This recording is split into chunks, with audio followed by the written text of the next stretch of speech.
right, real estaters, week 16. Or maybe the last day of the world. Who knows? It's the end of the world as we know it. I was listening to that on the way in today. Shameless quick plug. I'm going to start using this because it actually worked last week. Yeah. Trinity Junction shows, NAOP Spring Concert Series. Yeah. We'll be playing at the Rustic on April 25th. Come out and get your real estate and your jam on.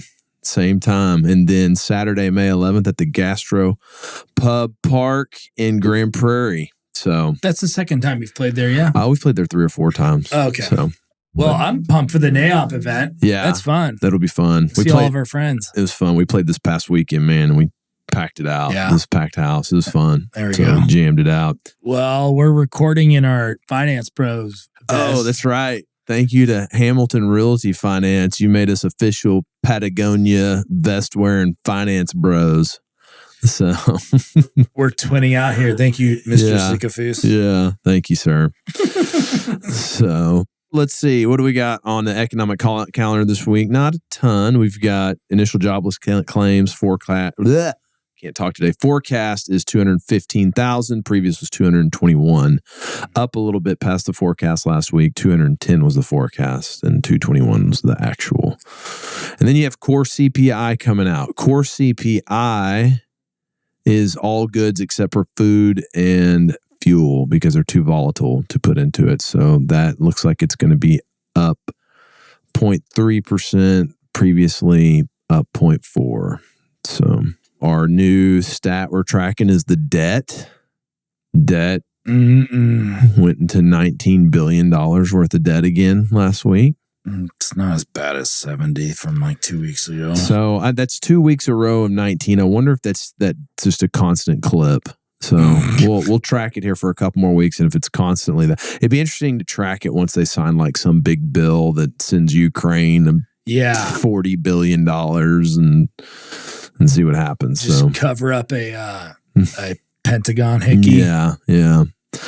So let's see. Markets are pretty much unchanged last week. The Dow's down to 38.9 from 39.8. So it was down 1,000 points, 2.232%. S&P closed out at 5204, 5254 the previous week, so down about 1%. NASDAQ 16,248, down from 16,379 the previous week. It's down 80 bips. Oil's kind of running on it, man. Golly, kind of wish I bought some oil when it hit the 70s. It's at 86.73, up from $83 a barrel. So 5-year went up from 4.2 to round out at 4.4, and the 10-year was up from 4.205 to end at 4.406. SOFR, again, remains unchanged. So, and Prime, too. Prime hasn't moved in a long time. Yeah, well, Prime will move when they cut rates. And I don't know about that. You don't think they'll cut? He already said he's cutting 3 times. Got to keep Biden in there, dog. So, best 1 week performance on stocks was REIT Residential. Real estate development was at number 2. REIT Office at number 3. I think people are just buying and selling that stuff. Yeah. So, overall 1 month performance, real estate services are up overall. Real estate development's in second. So, development. Development. Build. All right. Our term of the week. Spit it, dog. Well, we're going to put a pin in our show right now and get to this part. We're going to put a pin in the financial reporting and get to the term of the week of put a pin in it. Put a pin in it. What does this mean, Mr. Marshall? I think it means we're going to hold off on that right now. We're just going to put a little pin right there, and like it's almost like it's a I don't know. Put like it up on a board. Yeah, like that's like a maybe later type thing. So let's put a pin in that and move on over to these other things. Pivot to something else, and maybe let's put a pin in it, and we'll pivot. We'll pivot to something else. We'll definitely circle back with you on it, though. Let us huddle up first, though. So, all these terms, all the terms. So, the last 3 came from big shops. Yeah. big shops. Yeah. Alphabet Although soups. I'll tell you, it was pretty funny, Bo. If you're listening to this, last week we're sitting in that meeting with Bo. Yeah. He said, "What do we buy for KDs?" Yeah, and I was like, "Do you know who you just said that to?" I think he realized, he was like, "Oh." Yeah, it was funny. So, yeah, we went into straight heckling mode. Yes. Yeah. He was. He was like, "Oh shit!" He realized very quickly what he had done. So, in news this week, I just kind of thought this was an interesting article. It says, "Office to industrial, part of the obsolete office solution. One city is about to find out."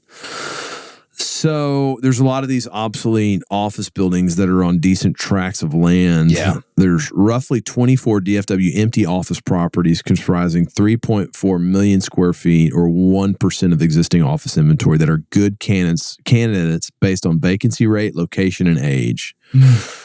So Foundry did one of those recently up by the airport. Yeah. So I think office owners are starting to think about these as an exit strategy. You know, Prologis is redeveloping a 64-acre office and research campus in Plano into an 8-building industrial park.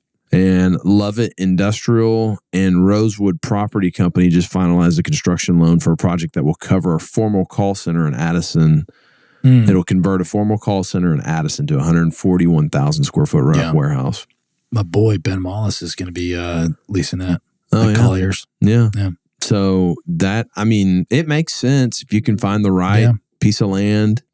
I mean, I think cities are going to have to get on board with the zoning at some point and just do it. And because these things are going to become these albatrosses out there, you know. Plano's got a lot of it too. A lot of these big campuses. Yeah. That a lot of land to them. So pretty interesting play. I like it. I don't think we'll ever do it, but I like it. So, but anyways, I thought that was just an interesting piece.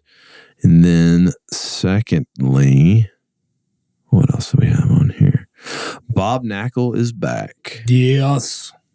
He just started his own gig. And, you know, I guess JLL just got upset that he it's in a way kind of overshadowed their brand as it, with his own, you know, which, I mean, he is a brand. He is a brand. Like, I don't, you know, if you don't want, I don't understand that. I think, but you know what? I think that's where entrepreneurship intersects with corporate America. Yeah. And friction. Probably just not meant to be together.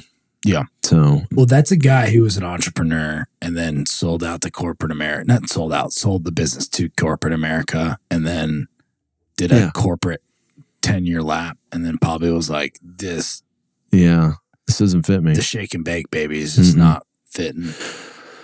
So I think his strategy is to match his analog with digital. Yeah. Right. So he's converting old LPs to digital, essentially. Yeah. So his Knakal Map Room, which is probably the most analog place in the world. You know, everything is paper. This is quoting from The Real Deal right here. It says, everything is paper and very old school. We're going to take that and blend it with AI to take advantage of what AI can deliver. So I think what he's doing is he's going to mass market with AI.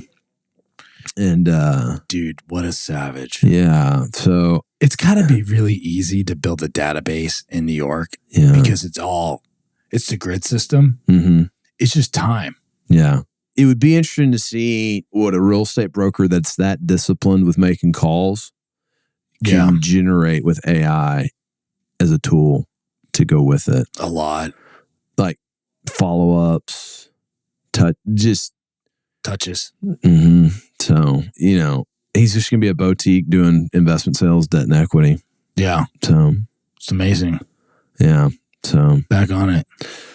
I really want to meet him. He's very responsive. I tried to meet him when I went to New York, but I think that was like right when he left JLL. And he was like, my life is screwed up. Like, not screwed up, but just like chaos dude, now. I bet he got 1,000 emails in a day. Yeah. But he responded, you know. Yeah. So Avedikian tried to hire him. I know. Did you see that? I thought it was a little weird. He put the offer on Twitter.